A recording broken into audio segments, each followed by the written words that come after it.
Hi, it's Phil Turner from Timeform, looking ahead to hopefully the jumps meetings on TV on Saturday. Both Kempton and Chepstow have got to pass precautionary inspections at 8 o'clock, but provided they do, there's some good competitive stuff on offer. And we'll start off at Kempton, which seems the more optimistic of the pair. And it looks like it could be a big day for Kim Bailey. He's one of his stable stars. Imperial Aura runs in the big chase, and he's got fancied runners in the two handicap chase as well, including 2 for Gold in the 145, the staying handicap chase. But in some respects, he's typical of plenty of runners in this. It's a 15-runner race, but 2 for Gold flopped on his most recent start, and most of sort of the fancy ones in this, they've got a bit to prove after the most recent efforts. He seemed to find things happening a bit too quickly for him in the Ladbrokes Trophy, and okay, this isn't quite as hot a race as that, but I wonder whether it's unlikely to be deep ground tomorrow. I wonder whether there might be sort of similar issues with him. On the plus side, he'd been very up and coming prior to that run, and has a lot to recommend him on that. But I'll be looking elsewhere.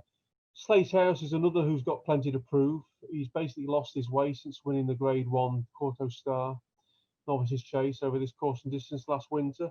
Now, were he to return to that kind of level, then he'd make plenty of appeal around 9-10 to 1. But again, a bit too much of a question mark for me.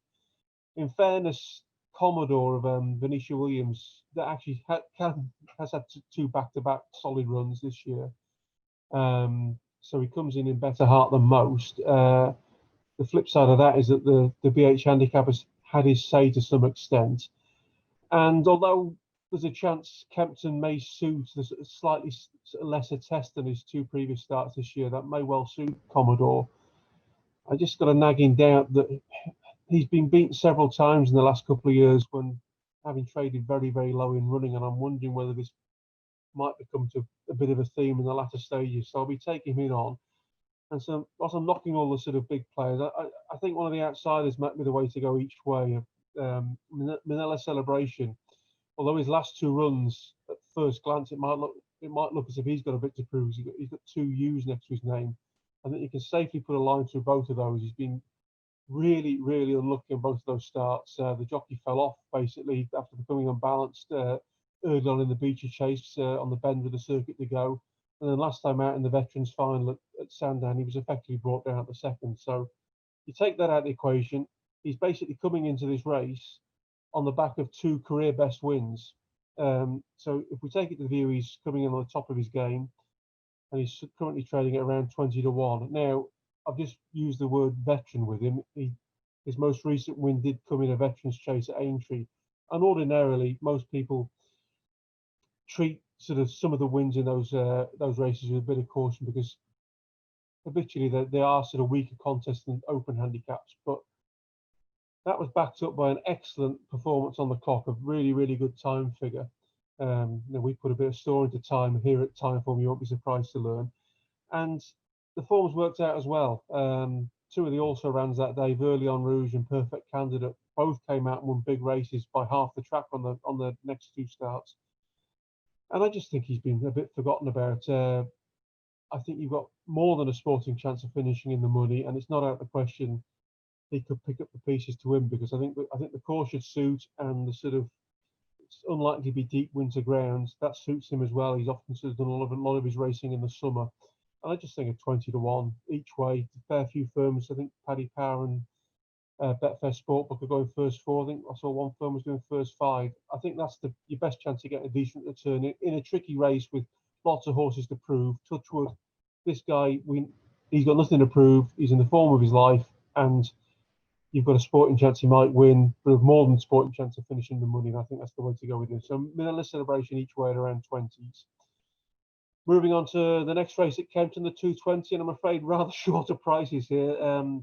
It's the rescheduled Rel Keel Hurdle, moved from Cheltenham to Kempton, and it's a solid field. Lots of horses who, unlike the previous race, normally run to form, but they're kind of a second division bunch in many ways. They're just below the sort of top bracket. I think you've sort of got 3 failed chases in there, and I'd be quite confident in siding with the youngest runner in the field, Mcfabulous of Paul Nicholls. He sort of announced himself as an above-average prospect when winning the EBF final in another rescheduled race, the EBF final over this course since late last spring. So we know he handles the course really well. He's a strong travelling source, and he's carried on in similar veins since then. He was very good when winning the Persian War, and then more than held his own really in the long distance hurdle at Newbury on his most recent start when he was mixing it with Tyne Hill and Paisley Park. And there's nothing of that calibre again here. I think the dropping trip will suit. And look, if I'm brutally honest, there's not much juice in his price at 6-4, but I think he'll win. He's a horse going places. If you're looking for a slight negative, the hurdles course, apparently the going's slightly softer than it is on the chase track at the minute, and he did flop on his first 2 starts last season when I think it was soft and heavy. But I think that may have been more where he was at that stage of his career. He's a half brother waiting patiently. He's got plenty of form in the mud. I don't see it being a huge issue. And as I say, I think it's a really, really good opportunity for him to sort of regain the winning thread. So Mcfabulous for me in the Rel Keel. And then fingers crossed, the biggest race of all, it's already missed its intended edition on December the 27th, rescheduled for tomorrow, the Welsh National.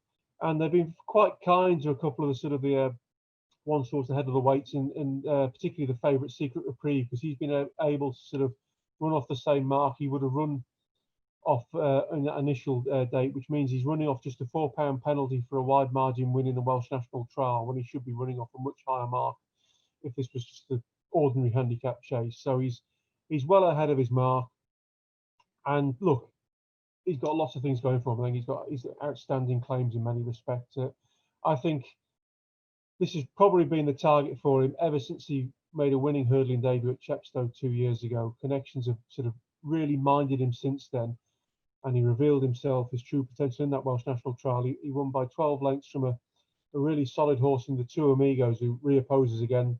2 who finished further behind also reoppose. And yeah, he's clearly miles ahead of his mark. He's got a stamina-laden pedigree. I think there's more to come from him still.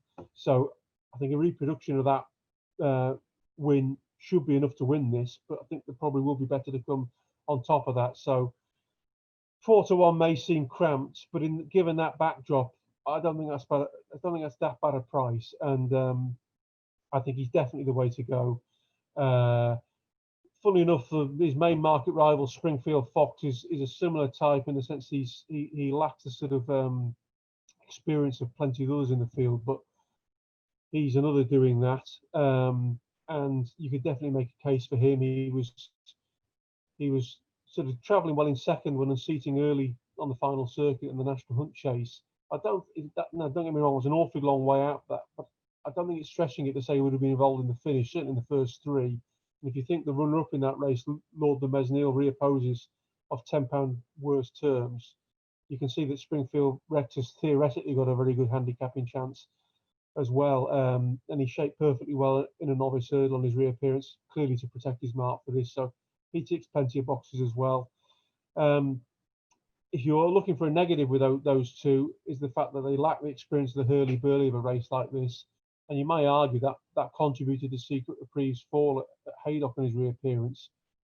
Touch wood, I don't think it's a serious flaw with him. I think he's pretty assured jumper, but it's a slight nagging doubt. And were conditions to be really, really bad, and by the time 3:10 comes around, the Welsh Nationals on, you'll have, if it is barely raceable ground, which it could be after all the sort of sleet and snow they're supposed to have down there, then you might think, well, I don't really fancy taking on one of the sort of inexperienced short price ones. And if you're looking for sort of a longer priced outsider, I think Ramsey the Tie has got such a good record in the heavy ground, it's too hard to ignore. I think he's got about 6 wins in heavy ground. He was runner-up in this race a couple of years ago, and look, he's not got anything in hand of the handicapper, but were he coming here on the back of his Cheltenham win, as opposed to coming here on the back of his disappointing run in the Beecher Chase, then I think he'd be a single-figure price. For whatever reason, he's not taken to the national fences on 2 tries now, but he's pretty reliable outside of that, and he's probably got a much better chance of running his race than 20-1 might suggest. So if you're looking for an outsider, he'd be the way to go. I think Big River and even this Ramsey de Tai's stable companion, Verlion Rouge, who's 25 to 1. Were he to reproduce his Beecher Chase form, then you could put him in with some sort of chance. But I think I'd have my doubts about him reproducing that over a conventional fences. So the outsiders, Ramsey de Tai, definitely the way to go. But I am very keen on Secret Reprieve, and provided it's not really attritional, I think heavy ground actually should suit him. The stamina test should suit him, and hopefully, I think 4 to 1 as I say, I think that's the way to go. So two favourites and one outsider there. So just to recap, and I am very keen on Minellacelebration each way in the 145 at Kempton at around 20 to 1, and then the two shorties, the 220 at Kempton, Mcfabulous at around 6 to 4, and in the Welsh National, Secret Reprieve at 4s. All the best, and let's hope the racing's on.